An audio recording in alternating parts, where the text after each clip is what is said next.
ছেলে পড়াশোনা করুক, সমস্যা নাই, মেয়েও পড়ুক, কিন্তু তারা পবিত্রভাবে তাদের সম্পর্ককে মেনটেন করুক, ঠিক কিনা? তাদের এই যৌবনের তাড়নায় যে পাপের সাথে জড়াবে তার পার্সেন্টেজ গুণা বাবা হিসেবে আপনার কাঁধেও আছে না নাই?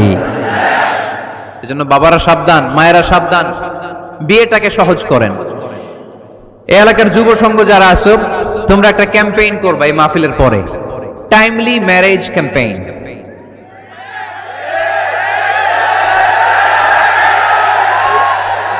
টাইমলি ম্যারেজ ক্যাম্পেইন, সময় মতো বিয়ে দিতে হবে, দেরি করা যাবে।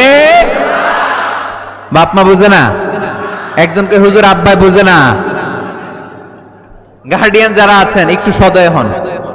ওরা যে পাপের সাথে, পাপের রাস্তা যে ওরা চিনে যাচ্ছে, পাপের পথে যে জড়িয়ে যাচ্ছে, আল্লাহর সুপ্রিম কোর্টের কাঠগড়ায় আসামি করে আল্লাহ সেদিন আপনারে দাঁড় করাবেন।